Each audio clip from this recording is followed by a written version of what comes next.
박근혜 탄핵에 대해서만큼은 내가 다시 생각해. 그리고 찾아보고 그래도 진짜 내가 이쪽 진영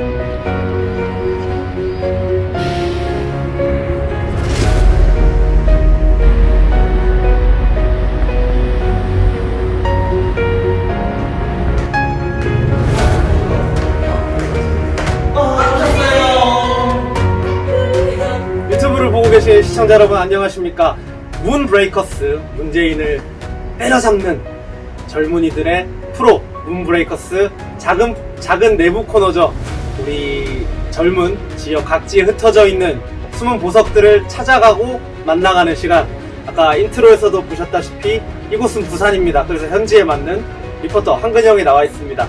오늘은 여기 옆에 나와 있는 분이 오늘 1화의 대망의 1화의 주인공입니다. 1화의 주인공입니다. 부산시당에 정말 가장 많이 활동하시는 주력 mem버 중에 최연소 멤버라고 할게요. 자칭 깜찍이 우리 한지수 양을 소개해드리겠습니다. 본인 소개 부탁드리겠습니다. 반갑습니다. 자칭 깜찍이 자칭 깜찍이 23살 부산 청년 한지수입니다. 오늘 한채무님이 부탁을 하셔가지고 이렇게 1화 멤버로 나오고 있습니다. 이렇게 저의 빛이 쌓여만 합니다. 자, 벌써 23이세요? 네, 저 23살. 제가 처음 봤을 때가 20살인가 21살이었어요. 20살. 20살. 네, 20살. 하긴 제가 처음 뵀을 때도 저도 이제 20대 중반이었어요. 네. 그래서 제가 이제 3자를 달았습니다, 앞에. 3자의 무게와 2자의 무게가 다른데 뭐 이런 말 계속하면 우리 어른들 앞에서 이제 맞아요. 엉덩이 주름 잡는다고 찰싹찰싹 엉덩이 맞으니까 그 얘기는 배제를 하고. 자, 진짜 참 어찌 보면 저도 마찬가지지만 저는 한주임이라고 많이 불러가지고 부산시당 주임을 맡았었고 이제는 학업으로 이제 가시기 때문에 주임은 아니고 일반 당원으로 들어가셨어요. 한주임도 진짜 일반적이지 않아요. 저도 그렇지만 주변에서 보면 그렇지 않아요, 스스로. 또래 애들이랑 좀 다른 맞죠. 것 같긴 해요. 근데 이제 뭐 저야 어떻게 이 길로 들어서게 됐고 뭐 어떤 각오로 여기 임하는지는 저는 조명받을 기회가 많아서 제가 특별하다고 전혀 생각하지 않고 하도 말을 할 수밖에 없는 상황이 많으니까 이제 동지분들께 저를 오픈했지만 이렇게 숨은 보석들이 전국 각지에 흩어져 있어요. 물론 서울에도 있고 뭐 심지어 강원도에도 있고 뭐 대구 뭐 여기저기 흩어져 있거든요. 이런 분들이 어떤 각오로 임하게 됐고 어째서 지금까지 함께하고 있고 앞으로 무엇을 바라는가, 오늘은 그것을 알아보는 대망의 1화입니다. 저 어쩌다가 이 길로 들어서게 됐는지, 어쩌다가 우리공화당으로, 심지어 그때는 대한애국당이었어요. 그쵸. 어쩌다가 그래 됐는지. 그때 제가 한 3년 전에 부산 첫 집회 때인가? 네. 첫 집회 때가 아닌가? 부산 집회할 때 그때 연설에서 말했는데 기억하실지 모르겠지만 그때 저희 엄마께서 먼저 이제 집회를 나오시게 됐어요.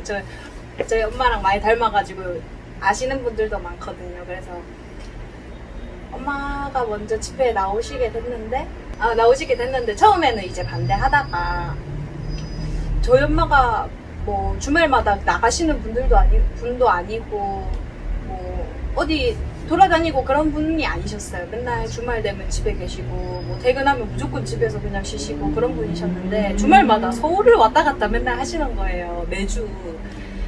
그래서 처음에 이해가 안 됐죠. 이해가 안 돼서 뭐 많이 싸우기도 싸우고 뭐 냉전 상태도 한 3개월 막 이렇게 있다가 그렇게 해서 이제 엄마랑 처음 대화를 하게 됐는데 저희 엄마가 우시면서 저한테 부탁을 하시는 거예요. 이제 네가 한번 와봐라. 와보면 안다. 엄마 마음을. 엄마가 이런 사람이 아닌 거 알지 않느냐. 그래서 한번 나가봤죠. 저도 더 이상 싸우기 싫었고 엄마를 이해하고 싶었고 그렇기 때문에 나갔는데 이게 웬걸. 그때부터 이제 엄마가 나가는 이유를 알게 됐고, 그리고 이제 한번 나가보니까 자신감도 생기고 또 궁금한 거예요. 호기심도 많이 생기고. 그래서 그때부터 이제 점차 다니게 되다가 이제 뭐 어느 순간부터 매주 이제 나가게 되다가 이렇게 3년 동안 다니게 됐습니다. 참 말씀 도중에 저도 공감하는 부분이 되게 많았는데 네. 어떤 부분이냐면 원래는 그런 분이 아니었는데 네. 나의 어머니고 저는 네. 아버지였으니까 그런 분이 아니었는데 그러네요. 맞죠? 그리고 이제 저희 아버지도 거의 경상도 남자라서 우리 집에 네. 하진 않았는데 눈물을 글썽이면서 저랑 이제 언쟁을 하고 냉전 네. 상태. 맞아요. 냉전사한테 진짜 공감해요. 저도 이제 몇 날 며칠을 아버지랑 언성을 높이며 싸우다가 그 뒤로는 아예 이제 말도 안 하는 기간이 좀 있었기 때문에 충분히 이해가 가는데, 참 혹시 이거 보시는 분들은 아시겠지 모르겠지만 진짜 어머님이랑 똑같아요. 나 처음에 쌍둥이 혹은 이제 진짜 이제 나이 차이가 조금 있는 뭐 한 10살 안팎의 나이 차이 나는 누나 언니 뭐 그런 줄 알았어요. 처음에는 저희 이모, 작은 오. 이모도 같이 나오셨거든요. 완전. 그래서 저희 작은 이모도 엄마랑 많이 닮으셨어요. 근데 또 이제 네. 어머님이랑 더 닮아서. 맞아요. 그래서 처음에 제가 이제 둘이 쌍둥이 아니냐고 막 많이 맞아요. 장난으로 언니 막 아니냐고. 그랬었는데, 언니 아니냐고. 그럼 막 저 와가 뒤에서 막 이렇게 때리고. 그런 걸 말씀하시면 어떡해요. 그런 걸 말하는 게 이 코너의 배경입니다. 너무 선을 넘지 않는 선에서 우리가 할 말 다 하고 재밌게 유머도 곁들여 가면서 참 진짜 이제 이렇게 어느덧 20살에 한 주임이 23살이 됐듯 이제 27살에 제가 이제 30이 되고, 제가 이제 와서 우리가 너무 많은 투쟁, 너무 많은 분노와 혹은 이제 원망과 이 나라를 바꿔야 된다는 사명감과 여러 가지를 안고 이까지 왔는데, 이까지 와서 제가 참 드는 생각은, 우리가 힘든 상황에서 투쟁을 하고 있지만 우리가 계속 힘들게 서로를 옥죄일 필요는 없다. 힘든 상황일수록 유머를 좀 곁들이고 오히려 유머로 승화를 시키고, 그렇게 해야 우리 스스로도 계속 지속 가능하고 외부에서도 우리한테 오고 싶은 마음이 조금이라도 더 생길 것이다. 그런 생각이 좀 들어요. 이 찰리 채플린 명언 있지 않습니까? 인생은 가까이서 보면 비극이지만 멀리서 보면 희극이라고. 우리가 우리를 좀 이렇게 좀 더 유연하게, 우리가 다가가기 편하게, 그리고 그들이 우리에게 다가오기 편하게 만드는 것도 사실 우리 한 명 한 명이 만들 수 있는 진짜 중요한 무브먼트라고 생각을 하거든요. 오늘 한 주임을 굳이 사실 첫 번째 대망의 1번으로 고른 이유가, 우리 당사는 중앙당사 서울에 있는데 이제 끝에, 가장 끝에라고 할 수 있는 뭐 제주도도 계시지만 부산에, 그 부산의 대표주자 청년인 한 주임은 무슨 생각과 무슨 과정을 겪고 여기까지 왔고 어떤 게 바뀌어야 된다고 생각을 하는가, 그게 진짜 들어보고 싶었어요. 들어보니까 저랑 이제 제가 저희 부모님의 영향을 받은 거랑 굉장히 비슷해요. 사실은 굉장히 비슷한데, 아마 그때 당시에 탄핵 전국을 맞았을 때 부모님과의 마찰을 겪었던 청년들이 굉장히 많을 거예요. 근데 이제 우리 둘의 공통점이라고 한다면 부모님을 존경했다, 존중했다, 그리고 친했다 정도인데, 오히려 부모랑 담 쌓는 애들은 자기 부모가 저러든 말든 오히려 뒤에서 욕해버리고 말아버리는 경우가 많기 때문에, 그런 존중, 배려, 존경이까지 오게 된 첫 발자국이었던 것 같다. 그렇게 일단 좀 짚고 넘어가고, 근데 좀 그 말씀을 또 드리고 싶어요. 저는 사실은 딴 생각을 할 수 없는 상황이 좀 있었어요. 좀 힘들어도 제가 책임을 져야 하는 위치에 나서 있는 위치인데, 제가 멘탈적으로 흔들리는 모습을 보인다거나 제가 삐딱선을 타는 모습을 보이면 정말 많은 분들이 실망하고 힘들 거기 때문에 속으로 조금 그런 마음이 들어도 굉장히 많이 삭혔거든요. 부담감. 근데 이제 맞아요, 부담감도 있었고 뭐 그거를 뭐 공지하고 싶진 않은데, 한주인 같은 경우에는 사실 내려놓으려면 얼마든지 내려놓을 수 있었는데, 네. 물론 우리가 이제 그 매트릭스의 빨간 약과 파란 약 중에 빨간 약을 고른 건 맞는데, 그 빨간 약을 먹고도 다시 이제 그 매트릭스 세계로 들어가려는 선택을 하는 게 영화에서 봐도 많이 나오거든요. 주인공은 안 그랬지만. 한주임은 어째서 이제 포기하지 않고 여기까지 왔는가. 그냥 정말 이게 뭐 잘못되고 이상하고 뭐 정말 뭐 미래가 없고 그렇다고 하면은 진작에 포기를 했겠죠. 그리고 제 주변에서도 이해 못하는 친구들도 많았고, 그래서 뭐 어리다 보니까 또 그런 거에 휩쓸리기가 조금 쉬웠어요. 아무래도 어린 친구들은 친구가 우선이고 맞아. 뭐 이렇게 시선이 부담스럽고 막 그렇잖아요. 우리가 그래서 10대까지는 아니더라도 예, 아직은 맞아요. 영향을 많이 받을 때는. 그렇기 때문에 뭐 조금 그런 거에 대한 부담감과 뭐 두려움? 네, 조금 친구들이 안 좋게 보지 않을까, 그런 두려움 이런 게 있었는데, 그게 만약에 제가 담담하지 못하고 이게 정말 잘못된 거고 그랬다면 제가 진작에 포기를 했을 텐데 그게 아니기 때문에 이렇게 올 수 있지 않았나. 그냥 저 스스로 그냥 당당했던 것 같아요. 가장 우리가 틀리지 않았다는 원천적인 확신. 네. 그게 가장 중요했던 것 같아요. 솔직히 대통령님께서 하나라도 뭔가 잘못되가 그들만의 정치하는 놈들 그들 선상에서 뭐 정치적 잘못이니 이런 말 하는데 그게 아니라 진짜 인류 보편적인 가치에서 아 진짜 이것은 박근혜 대통령이 잘못한 거고 부정한 대통령이다라는 증거가 단 하나라도 있었으면 사실 진짜 제일 빨리 빤스런했을 것 같아요. 그렇죠. 바로 도망쳤을 수도 있어요. 근데 그게 없었기 때문에 그리고 제가 저는 개인적으로 연설에서 몇 번도 말했지만 이 나라가 정말 말도 안 되는 과정에서 태동을 했고 그 다음에 발전을 한 나라인데 이런 나라를 지키기 위해 마지막까지 여성의 몸으로 가장 최전선에서 아무도 안 알아줄 때 싸운 그 전사를 대통령이기 전에 그 전사를 우리 손으로 이제 아는 사람까지 버려버린다면 앞으로 이 나라는 유지가 된다 한들 북한 손에 안 먹힌다 한들 저는 제가 바라는 나라는 아니고 유지될 수가 없는 나라라고 봐요. 그러니까 하신 말씀대로 그런 것까지 나까지 외면해버리면 그 상상하기조차도 싫은 모르면 몰랐지. 네, 맞아요. 알아버렸지. 그러니까요. 그러니까 아까 처음에 말씀하셨잖아요. 친구 또래 중에 조금 특이하지 않느냐. 나도 많이 듣는. 네, 조금 유별나지 않느냐. 그 부분이 이런 것 같아요. 조금 불의를 참지 못하고 좀 맞아요.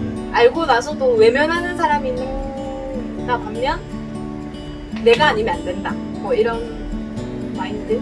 그게 중요한 거. 저희 둘은 원래 이제 서로를 알고 이제 뭐 맨날 연락하진 않지만 보면 이제 서로 안부를 묻고 얘기를 할 때 그런 얘기를 좀 자주 하거든요. 이제 제가 좀 멘탈적으로 많이 힘들었을 때 물론 이분한테 내가 막 흔들린 모습을 너무 많이 노출하진 않았지만 제가 가장 힘들었던 건 그런 거예요.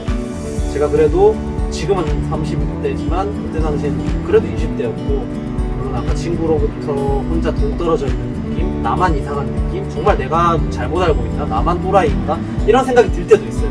그런데도 그런 거를 곱씹으면서 다듬어지면서 여기까지 나아왔는데 근데 그 과정을 겪으면서 내 스스로를 다독이는 것도 힘든데 분명히 외부에서 정말 내가 친하다고 생각했던 혹은 이제 대표까지는 아니더라도 나랑 정말 친하다고 생각했던 사람이 나의 견해를 이해 못한다고 저를 아예 이제 완전 남남 물론 이제 넌 나랑 이제 보지 말자 이렇게 선언을 한 건 아니지만 연락하던 애 갑자기 연락도 안 하고 근데 결국 이제 다른 애를 통해서 들으면 그런 식으로 제 욕을 했고 결국에 들리니까 근데 뭐 저는 그런 게 좀 상처가 좀 있었어요. 저는 사실 뭐 근데 그거를 뭐 어찌됐건 우리 동지님들 연령대가 제 그거를 이해해 줄 수 있는 연령대도 아니고 그리고 이제 모든 거를 그러니까 자기가 짊어진 짐은 자기가 감당해야 된다고 생각을 하거든요. 그래서 그거를 해결해 달라고 아니면 나 이렇게 힘들어요 찡찡댈 성격도 못 돼서 삭히면서 이렇게 왔는데 정말 사실 제가 얘기를 하고 싶은 거는 이분이랑 저랑 정말 똑같은 게 그 뭐 정의감이나 뭐 그런 것들이 약간 공통적으로 있는데 아마 그런 것 같아요. 둘 다 각자 인생을 잘 살아왔어. 친구 사이에 아 얘는 괜찮다. 얘가 하는 말은 괜찮다. 이런 게 있었는데 맞아요. 물론 그렇게 제가 잘 살아왔다고 해도 제가 선택한 길 때문에 저를 버린 애들도 있지만 정말 심지어 좌파 중에 극좌파 있는데도 제가 이렇게 얘기를 하니까 아 네가 그렇게 얘기하면 박근혜 탄핵에 대해서만큼은 내가 다시 생각을 해볼게. 그리고 찾아보고 아 그래도 진짜 내가 이쪽 진영을 더불어민주당을 내가 아직도 응원하지만 그래도 이건 네 말이 맞는 것 같아 라고 인정한 친구도 있거든.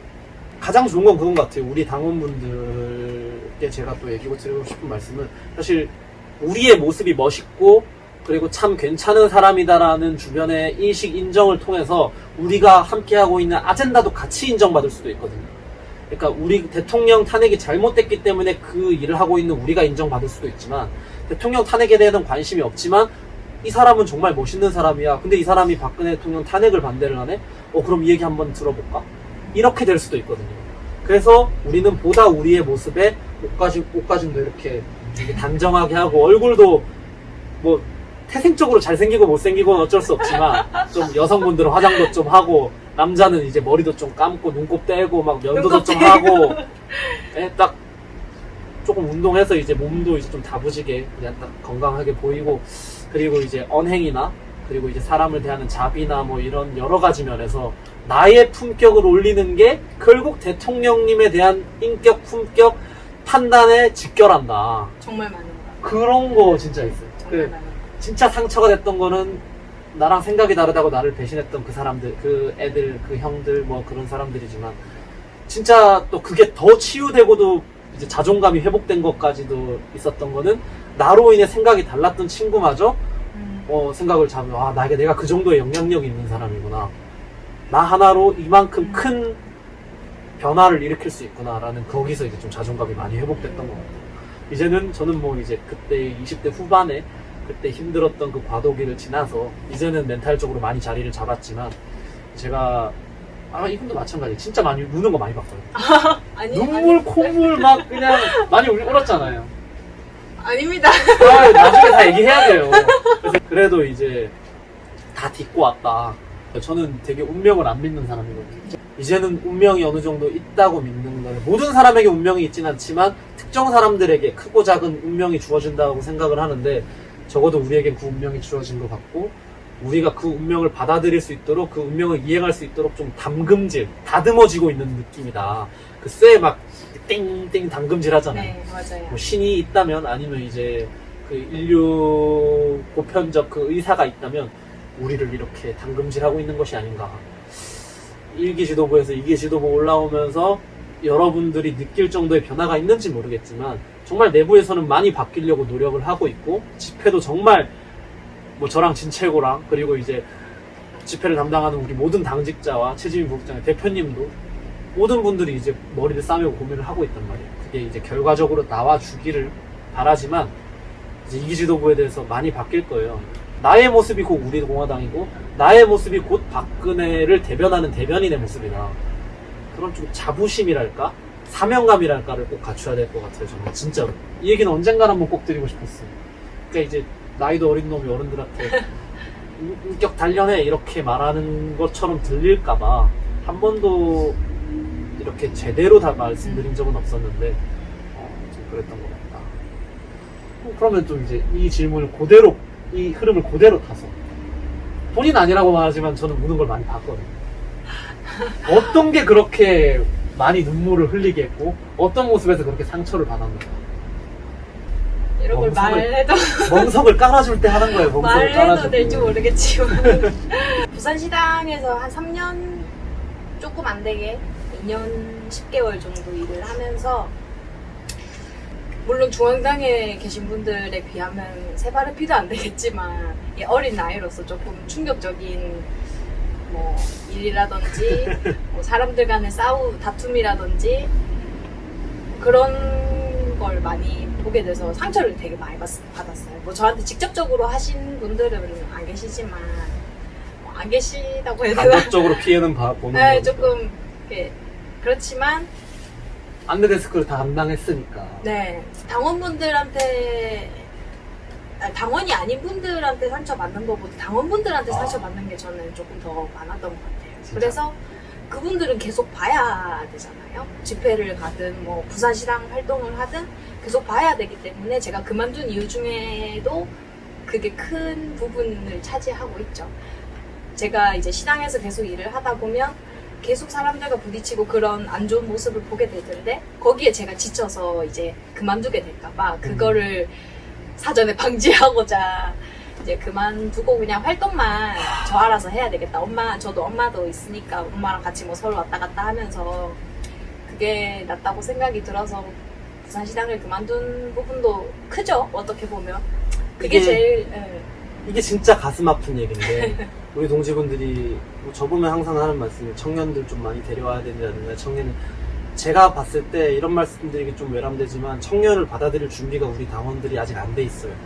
이렇게 열심히 확실히 의지가 잡힌 청년도 이제 떠난 건 아니지만 이제 당무는 좀 내려놓고 이제 그냥 일반 당원으로서 집회와 자신이 할 수 있는 역할만 하겠다라고 생각이 들게 만들 정도면 저는 진짜 이분을 놓친 게 너무 안타까운 게 뭐냐면 저는 진짜 이제 우리 중앙당직자분들 다 포함해서 제가 아는 이제 각 시도당 당직 하시는 분들 다 포함해서 이분만큼 일을 성실히 그리고 이제 조용히 잘하는 분을 손에 꼽아요. 물론 이제 뭐 누구 잘하더라 이렇게 얘기를 하면 또 그분들이 아닌 분, 앵거 만드는 분들은 또 상처받을 수 있으니까 말을 안 하는데 이분만큼 진짜 신뢰도가 높은 분도 잘 없다.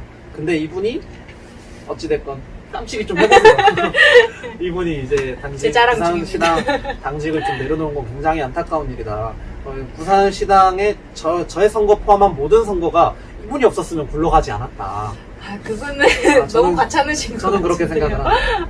제가 대표님 하시는 말씀 거의 많이 공감하지만 그 중에 가장 가슴 깊게 공감하는 말은 뭐냐면 다 힘들고 어려워도 버틸 수 있는데 우리 당원끼리 싸우는 거 보고 있으면 진짜 다 때려치고 싶다라는 말씀하시는데 저는 그 말씀을 가장 많이 공감했어요. 대표님 포함해서 저도 그렇고 이분도 그렇고 원래 열심히 정말 반듯하게 활동하는 분과 분탕 같은 사람이 싸우면 이건 싸움이 되지도 않아요. 근데 양쪽 다 열심히 잘 하시던 분들이 자기들끼리 감정 틀렸다고 이걸 싸우고 오히려 개인적으로 1대1로 싸우면 상관이 없는데 자기 친한 사람 패 만들고 이쪽은 그러니까 방어한다고 여기 자기 친한 사람 패 만들고 하다 보니까 한 시도당이 들썩들썩거리는 거예요. 둘 중에 하나가 먼저 잘못을 했겠죠. 근데 그 잘못을 했다고 지금까지 함께해온 동지인데 그대로 똑같이 그 이상으로 깡가품을 해야 되는가. 그 부분은 좀 어른들한테 좀 되게 아쉬운 부분이에요. 저희 엄마가 저한테 이렇게 넘기듯 이렇게 말씀하신 게 있는데 저도 이제 워낙 많이 싸우시고 막 카톡방에서 막 그러고 전화 뭐 새벽까지 전화 붙들고 이렇게 막 소리 지르시고 그렇게 하니까 제가 20살에 그때 처음 보고 엄마 왜 어린애들도 아니고 어른들이 왜 어린애들보다 더 싸워 이렇게 했는데 그거를 조금 충격을 받으셨나봐요 저희 엄마가. 아, 좀 느끼셨겠죠? 어른으로서. 아, 그러고 보니 별것도 아니에요. 뒤돌아보면 별것도 아닌 건데 왜 이거 가지고 우리가 모인 이유가 뭔데 그거를 왜 있고 우리끼리 그렇게 싸워야 하나, 싸우고 있나, 그것 때문에 조금 충격을 받으셨겠죠. 그래서 넘기듯 언젠가 저한테 말씀을 하시더라고요. 그때 조금 느꼈다. 그 말씀을 드리고 싶어요. 왜? 요즘에 그런 말이 있거든요. 우리 동지 어른분들은 아실지 모르겠지만 할만하안이라는 게 있어요. 할만하안인데 할 말은 많지만 하지 않는다거든요. 젊은 사람들이 많이 하는 사자성어 장난식으로 하는 건데 아 진짜 할 말은 많은데 하지 않는다. 표정에서 묻어나지 않습니까? 이게 저희도 사람인지라 저희한테 너무 과하게 인격적으로 저희를 힘들게 하거나 정신적으로 힘들게 하면 어른이더라도 막 저희도 이제 뭐라 하고 싶거나 아니면 아닌데요 이렇게 따지고 싸우고 싶지만 저희는 이제 젊으니까 어른들을 공경하는 차원에서도 안 하지만 일단 그 이전에 동지니까 앞으로 계속 볼 거니까 신뢰할 수 있는 사람이니까 지금 잠깐 본인이 감정이 격양돼서 저렇게 하더라도 좀 있으면 괜찮아질 거다라는 믿음이 있어서 안 하는데 근데 이제 우리 동지들께서도 물론 잘 참다가 한 번 못 참는 게 문제가 되는데 그 한 번도 더 참아줬으면 좋겠다. 당을 위한 길이고 대표님을 위한 길이고 그리고 이제 대통령님을 위한 길이다. 그렇게 싸워서 이득이 없어. 네, 이득이 없잖아요. 솔직히 진짜 동지들끼리 싸워서 그 사람을 뭐 같은 부산 동지들끼리 이제 앞으로 안 볼 것도 아니고 너 나오지 마라 이렇게 할 수 있는 입장이 되지도 않고 뭐 당원 모집은 맨날 하면서 당원들끼리 이렇게 싸우면 또 이렇게 튕겨져 나가면 그것도 정말 저희로서는 손해인 거잖아요. 네. 그렇기 때문에 물론 이제 단체 생활을 하다 보면 다툼이 있고 논쟁이 있을 수는 있지만 그게 너무 과하다는 생각이 조금 많이 들 때가 많아요. 너무 이렇게까지 해야 하나? 이게 그렇게까지 문제가 될 일인가? 생각이 들 때가 좀 많아요. 그래서 그런 부분에서도 청년들이 볼 때는 또 눈꺼풀이 조금 찌푸려지는 눈살이 찌푸려지는 그런 경우가 많죠. 모습이 많죠. 빈대 잡으려다 초가상간 다 태우는 이게 뭐 부산시당이 안 좋은 모습을 얘기를 하는 게 아니라 맞아요. 지난 3년여간의 그 대장정 끝에 이러한 일도 있었고 막 안 좋은 일도 있고 좋았던 일도 하다 보니까 지금의 이제 안 좋았던 모습을 앞으로는 이러지 말자 얘기를 하다 보니까 부각이 되는 거지. 부산시당은 참 잘 돌아가고 있습니다. 특정 뭐 누구를 말씀드리는 네. 게 아니고 그냥 대표님도 늘상 말씀을 하시는 거고 그렇다 보니까 그 부분이 늘상 말씀을 하시는데도 아직도 안 고쳐진다는 거는 문제가 있지 않을까. 이제 이게 넘어왔으니까 이제는 고쳐야 된다. 예. 지금이 고칠 적기다. 이제 못 고치면 평생 못 고치고 우리 당은 이 멍해를 끝까지 안고 갈 수밖에 없다. 자같이 가야 되지 않겠습니까? 이거를 그 싸우는 거 하나하나 저희가 눈이 뭐 1000개 달린 사람도 아니고 찾아가서 뜯어 말리고 중재를 해줄 수도 없듯이 여러분들 스스로가 이제 마음속에 예를 들어서 대표님이면 대표님, 박근혜 대통령이면 박근혜 대통령, 그 다음에 아니면 저면 저, 아니면 뭐 본인의 아들, 딸, 이 사람들이 지켜봤을 때 이거를 뭐라고 중재를 해줄 것인가를 한 번만 생각을 해본다면 싸울 것도 안 싸울 수 있다고 생각을 하거든요. 우리가 원하든 원하지 않았던 우리의 이미지는 곧 박근혜 대통령의 이미지로 귀결이 되는 수준까지 우리는 왔어요. 근데 우리가 미천해서 우리가 스스로를 참지 못해서 화를 억누르지 못해서 대통령까지 그 정도의 인격으로 매도돼 버리는 거는 저는 못 참겨요. 솔직히 더 깊게 더 자세하게 사안을 들어서 설명을 드리고 싶지만 할만한 네. 많지만 이 정도로 줄이고 할만한. 예, 이게 문브레이커스 이렇게 젊은 분 모셔놓고 이렇게 무거운 얘기만 하면 또 어떻게 재미가 있겠습니까? 친구들이나 아니면 네. 이제 우리가 앞으로 나아가야 될 방향성에서 좀 더 우리가 어떻게 하면 인정을 받을 수 있을까? 혹은 청년들을 어떻게 하면 끌어들일 수 있을까? 그러니까 우리 당원들이 청년들을 받아들일 준비가 다 됐을 경우 그러면 우리 당의 정책적 부분 아니면 우리 당의 대외적 이미지, 방향성 이런 것에서 어떻게 하면 대한민국을 좀 더 우리가 말하는 자유민주주의 대한민국을 지킬 수 있는 방향으로 선도해 나갈 수 있는가. 제가 항상 많이 말하는데 좌파들은 선동을 많이 하는데 우리는 선도를 해야 돼요. 그러니까 우리가 그만큼 더 힘든 거예요. 선동은 말 한마디로 되는데 선도는 행동까지 같이 곁들여져야 된단 말이죠. 그때 그 대의원 회의, 대의원 전국 대의원대회 7월 4일? 네네네. 네. 그때 어떤 후보님께서 말씀을 하셨는데 그런 외부 활동, 젊은이들이 많이 참여할 수 있는 외부 활동, 뭐 아카데미나 뭐 봉사단체나 뭐 그런 뭐 공부하는 그런 교실이나 그런 거부터 차근차근 이제 외부에 이렇게 홍보차 뭐 알리고 그 나갔을 때 우리 당원들끼리 싸우면 안 돼. 그러니까 그 나가서 안 싸우고 막 서로 정말 와 이 사람들은 정말 사이좋고 네. 정말 나라를 위하는구나 보고 나도 따라 하고 싶다가 돼야 돼. 그래 아이돌 스타가 되는데 한 명 한 명. 그런 것부터 이제 접근을 하면 너무 좋을 것 같아요. 우리 당원분들이 모두 자식들이 있겠지만 사실 여기 두 명은 자식들을 설득에 성공한 케이스예요. 네. 딱 대표적인 케이스죠 사실. 근데 대부분의 우리 동지님들한테 얘기를 들어보면 자식 설득하는 게 제일 힘들어요. 맞아요. 자식 설득하는 게 제일 힘들고. 근데 중요한 거는 저는 또 그런 생각을 해보는 게 물론 우리 둘은 본인의 어머니를 아버지를 존중하고 존경해서 여기까지 오게 된 가장 그게 기본인데 이런 애국 활동하고 대통령 탄핵이 잘못됐다라고 부르짖는 그 모습이 혐오스럽거나 저건 아닌데라는 모습을 자식한테 준다면 그거는 절대 인정도 될 수도 없고 설득도 안 된다고 봐요. 저는 이제 리더나 뭔가를 설득해 나가는 가장 좋은 모습은 모범을 보여서 자연스럽게 따라올 수 있게 만드는 게 가장 중요하다고 생각을 하거든요. 여러 종류의 리더가 있고 여러 종류의 보스도 있을 수 있지만 참 우리뿐만 아니라 모든 사람이 존경할 만한 리더는 결국은 모범을 보이는 리더다. 전형적인 예시로서 저는 제가 본 가장 가까운 예시가 대표님이에요.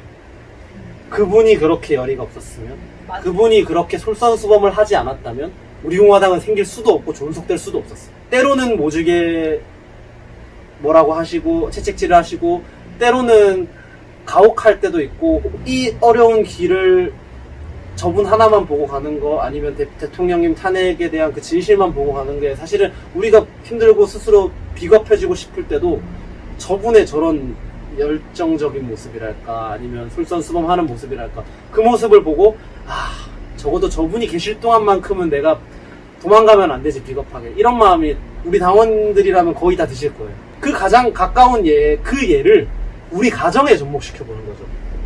내가 우리 집의 가장으로서 내 자식들을 설득시키기에는 그냥 나의 사소한 모습이, 우리 공화당 당원이 되고 나서 우리 엄마 아빠가 이렇게 멋있어졌다, 달라졌다, 품격 있어졌다, 혹은 이제 지적 수준이 엄청 높아졌다. 저기서 주장하는 바가 내가 싫은 말인데, 듣기 싫은데 또 갑자기 관심이 생기고 궁금해지고 들어보고 싶고 엄마 아빠랑 좀 더 얘기해보고 싶고, 그러다가 이제 교화가 되는 거란 말이야.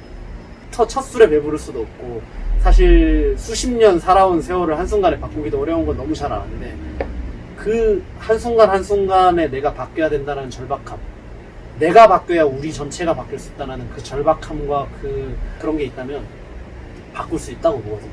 이기 지도부가 시작하는 지금이 적기이고, 그리고 우리가 지금 이만큼의 토양을, 준비 환경을 갖춰 놓으면 우파의 토대 자체가 바뀔 것이고, 나아가서 이 나라 국가의 전반적인 환경 자체가 바뀔 거라고 생각해요. 존경받을 수 있는 가장이라면 지금 심한 여러 가지 가부장제를 일방적으로 욕하는 과도한 페미니즘이라든지, 아니면 인권을 포장을 해가지고 북한을 돕는 그러한 말도 안 되는 가짜 인권 단체라든지, 그런 것들도 큰 차원에서 보면 다 상세가 가능하다. 존경받는 구성원, 존경받는 리더가 스스로 부끄럽지 않고 올바른 길을 가면 그게 다 가능하다라고 저는 보는데, 방금 말씀하신 거에 대해서 저도 사례라고 해야 할까요? 제 주변에 그랬던 경우가 뭐냐면, 저희 이모랑 처음에 저희 엄마랑 같이 나왔다고 했었잖아요. 그래서 저희 이모랑은 집도 가깝고 그래서 자주 이렇게 왔다 갔다 하는 사이거든요. 그런데 저희 사촌들끼리도 많이 친해요. 저희 오빠랑 사촌 언니 오빠랑 이제 같이 잘 놀고, 또래도 나이대도 맞아서 같이 놀고 하는데, 한번 이제 그 집회에 대해서 물어보는 거예요, 사촌 언니 오빠들이. 나오기 시작하니까. 네, 제가 나오기 시작하니까 넌 왜 가게 됐냐, 그런 식으로 이제 물어보다가 그런 얘기가 나오게 됐어요. 그래서 제가 이렇게 되물었을 때, 왜 싫으냐, 안 나오는 이유가 뭐냐, 왜 이모가 하는 거에 대해서 마음에 안 드냐, 이렇게 물어봤더니, 조금 뜻밖의 말을 들은 게, 이제 이모가 뭐만 하면 문재인 때문이다, 무조건 그냥 그 말만 하신대요. 전등이 나가면 이것도 문재인 때문이다, 뭐가 하면 그냥 무조건 극단적이다. 네, 너무 이렇게 앞뒤 그것 말도 없이 그냥 이거 다 문재인 때문이라면서 다 그렇게 하니까, 그게 그 사촌 오빠가 했던 말이, 엄마가 집회를 나가고 하는 게 이해는 되지만 그렇게 집에서까지 막 이렇게 뭐만 하면 문재인 때문이다 이러면서 강압적으로 하는 게, 그게 스트레스를 받는다고 하더라고요. 그래서 그거를 들으니까 만약에 저도 저희 엄마가 그렇게 앞뒤 말 없이 그냥 뭐만 하면 그렇게 신경질적으로 하고 그렇게 하면 저도 아마 이해를 못했을 것 같다는 생각이 들더라고요, 그 말을 들으니까. 갑자기 저희 아버지 말이 떠올라가지고, 운이 없었던 케이스라고 보는 이유가, 아마 대부분의 우리 동지들이 운이 없었던 케이스에 속하실 거예요. 근데 저는 운이 좋은 케이스인데, 저희 아버지가 뭐라 그랬냐면, 네가 이렇게 먼저 아버지한테 태극기 집회를 가자 하고 네가 이거를 이해해주는 모습을 보여주지 않았다면 아버지가 더욱 극단적으로 치달았을 것이고, 예를 들어서 무장하고 청와대로 뛰어들었을 것 같다는 등 그런 얘기를 하시는 거예요.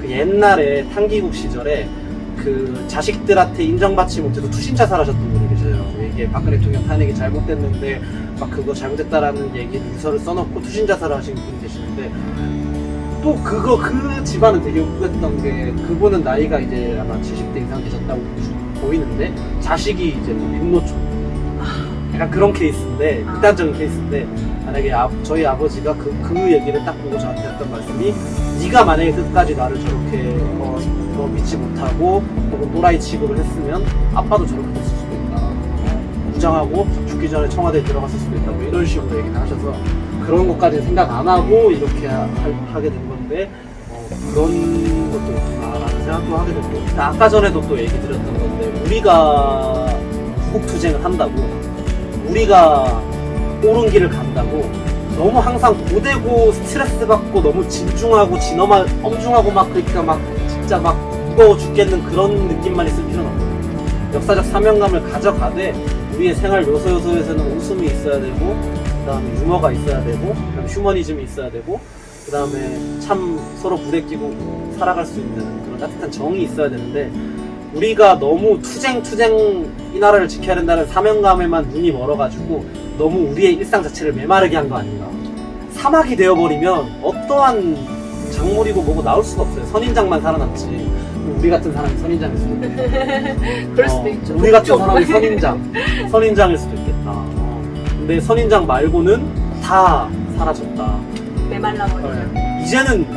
이제는 지금까지는 우리가 선인장으로 우리를 단련하면서 나아왔을지언정 이제는 우리 스스로 토양을 비옥하게 만들어서 다른 작물도 심고 꽃도 심고 상추도 심고 나무도 거목도 기르고 그러한 움직임이 있어야 하지 않을까. 숲이 번성하다 보면 동물들도 오기 마련이고 벌레가 생기기도 마련이고 다양한 생태계가 조성되잖아요. 심지어 우리가 그만큼 큰 파일을 조성해놓고 우리가 할 수 있으면 심지어 좌파들까지 우리한테 올려놓은 움직임이 생길 수 있어요. 그 사람이 우리를 보는 부분이 자기랑 성향이 좀 다른데 특정 부분은 자기랑 맞을 수도 있고 우리가 이제 포양을 해야 되지 않을까. 그게 이기 지도부가 해야 될 일이다.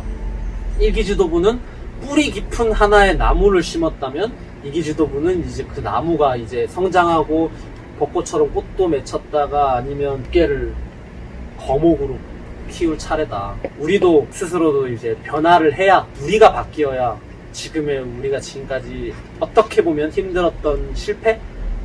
그런 과오를 다시 반복하지 않겠죠. 포용할 수 있는 그런 능력을 갖추어야. 저도 그러니까 정말 가끔씩 한 생각이지만 평범하고 싶다. 그러니까 뭐 안 평범하다는 건 아니지만 또래 친구들처럼 아무 생각 없이 지내보고 싶다. 이렇게 골머리 터지고 막 스트레스 받고 이런 걸 대통령님이 우리 공화당이 싫어서가 아니고 그냥 한 번쯤 일탈해보고 싶다. 우리 공화당의 이미지나 그런 걸 위해서 참을 때가 많죠. 아직도 우리도 준비가 안 됐다라고 생각은 하지만 우리만큼 준비된 집단도 없다라고 생각을 하고 이 나라를 지킬 준비 플러스 이 나라의 저는 기틀이 될 딱 그 무너진 가치를 다시 바로 세울 집단이 우리밖에 없다고 보는데 우리가 기준이 되려면 우리가 그만큼 모범화가 되어야 돼요. 우리의 사소한 모습들까지 다 우리가 모범으로서 하나의 기준 딱 정했을 때 그때 진짜 우리가 수권 정당이 되고 그때 진짜 이 나라가 다시 한번 제2의 주 박정희 대통령의 시대에 준하는 제2의 서막이 오르지 않을까. 포용 한다는 저는 친구들이나 뭐 사람들이랑 잘 안 싸워요. 정말 뭐 기분이 나빠도 조금 한번 참고 말거든요. 한 걸음 뒤에서 보면 다 보여요. 제가 제일 앞에 나가서 보면 뒤가 안 보이는데 한 걸음 뒤에서 보면 다 보여요. 멀리서 보고 뒤에서 보면 다 보이고 다 이제 흐름이 읽혀지기 때문에 그래서 저는 그런 마인드를 가지고 이제 참고 조금 안 싸우는 게 있지 않을까 하는 생각이 들거든요. 그래서 당원들 간에도 포용을 하고 빨리든 이런 말 해야 되나? 이제 적이든 누구든 그렇게 봐주셨으면 좀 이제 너그럽게 여유 있게 다가갈 수 있지 않을까 그런 생각이 듭니다.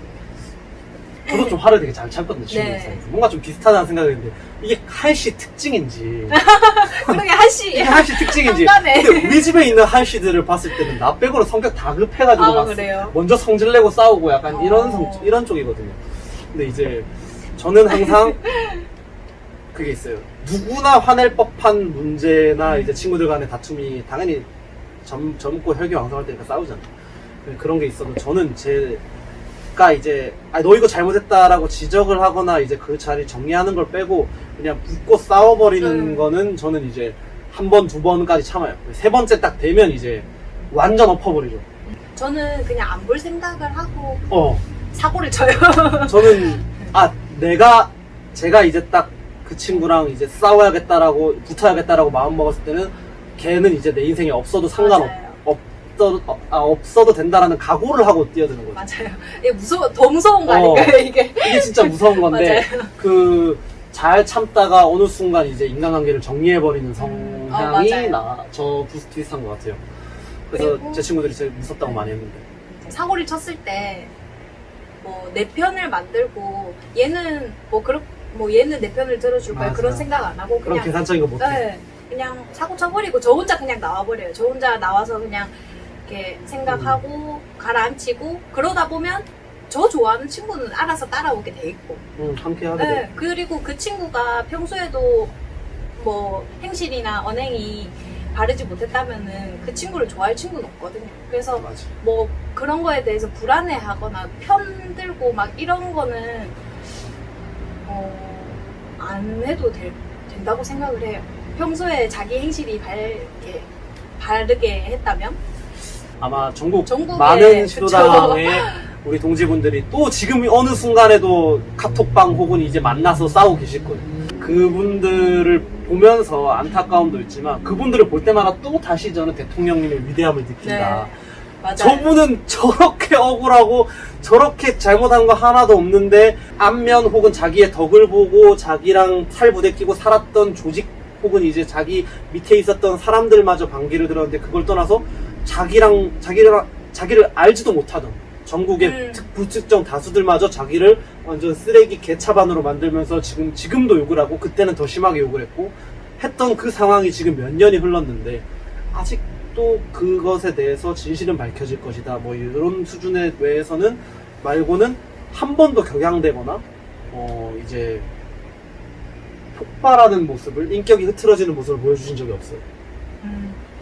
그리고 심지어 그 의원 뭐 예를 들어서 김무성이라든지 뭐 그런 여러 명의 자기가 본인이 생각하시는 그 가장 역적들이 있을 텐데 그 역적들 뭐 법정에 불러라 혹은 뭐 이런 정도 수준의 잘못된 그런 것도 보통 사전 지식이 없는 국민들이 이해하지 못할 언동도 한 번도 안 하셨고 우리가 인정하지 못할 만약에 언동을 본인이 억울하다는 이유하에 지난 몇 년간 해왔다면 우리 당원들이 지금 몇 분의 몇일까?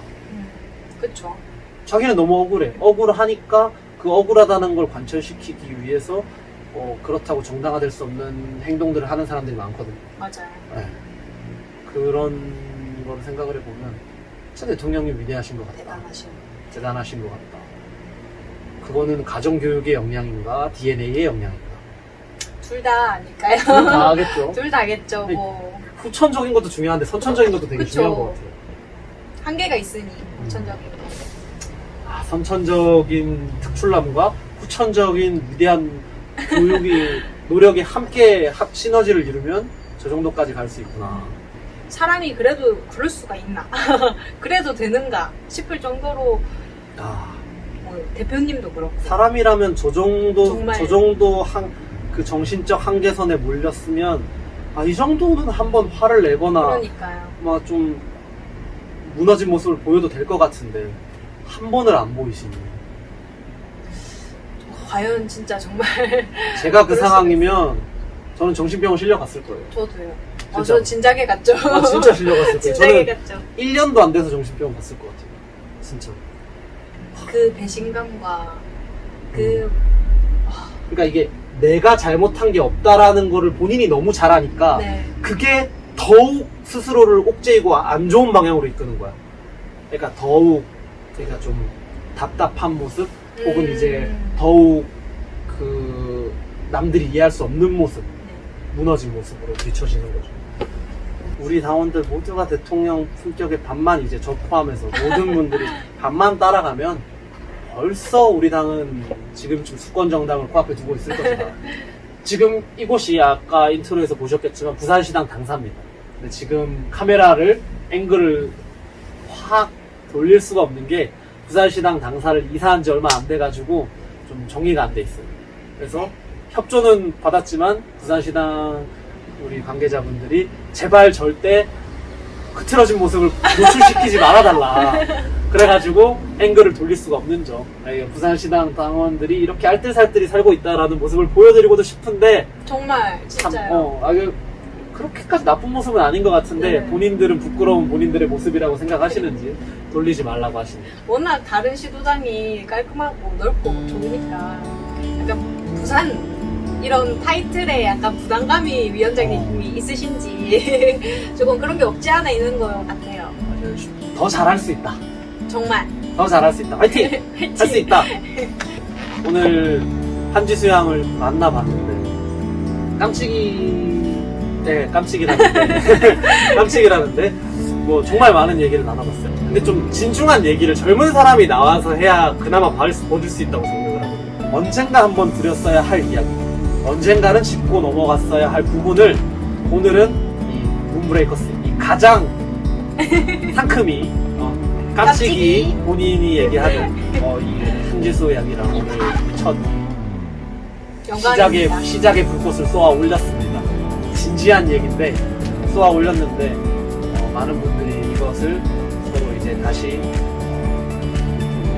되새김질 혹은 하고 이제 서로 논쟁을 하면서 우리가 이런 모습을 해야 된다는 건설적인 방향으로, 다툼을 위한 다툼이 아니라 건설을 위한 서로 간의 이제 비판과 협력을 통해서 진짜 우리 당원들 모두가 박근혜 대통령 품격의 반만 닮을 수 있는 그날까지 좀 갔으면 좋겠습니다. 그러면 진짜 수권전 납니다. 맞아요. 그때 할 수 있다. 그때 제가 도망갈 수 있을지 모르겠지만 그때 진짜 가장 밑에 당원으로서 정말 박수를 치고 싶다. 과연요? 과연 될까요? 이제 우리 모두가 박근혜 대통령 품격의 반을 따라가는 그날까지, 그리고 그때 되면 우리가 수권 정당이 될 테니까 대한민국을 지키고 진짜 문브레이커스, 문만 부수는 게 아니라 진짜 이 나라의 잘못된 비정상, 이 나라의 가장 깨부숴야 할 거는 저는 개인적으로 쓰레기 보수들의 귀족 정치인데 귀족정을 깨부수고 진짜 국민들 모두에게 인정받을 수 있는 보수의 품격을 우리가 만듭니다. 그날까지 우리 공화당답게, 우리 공화당과 함께 끝까지 갑시다. 오늘 첫 번째 문브레이커스 방송 다시 한 번 더 깜찍이와 함께 해봤습니다. 여러분 재밌게 봐주셨길 바라면서 이만 인사드리겠습니다. 손 이렇게 하면서 안녕. 안녕. 감사합니다.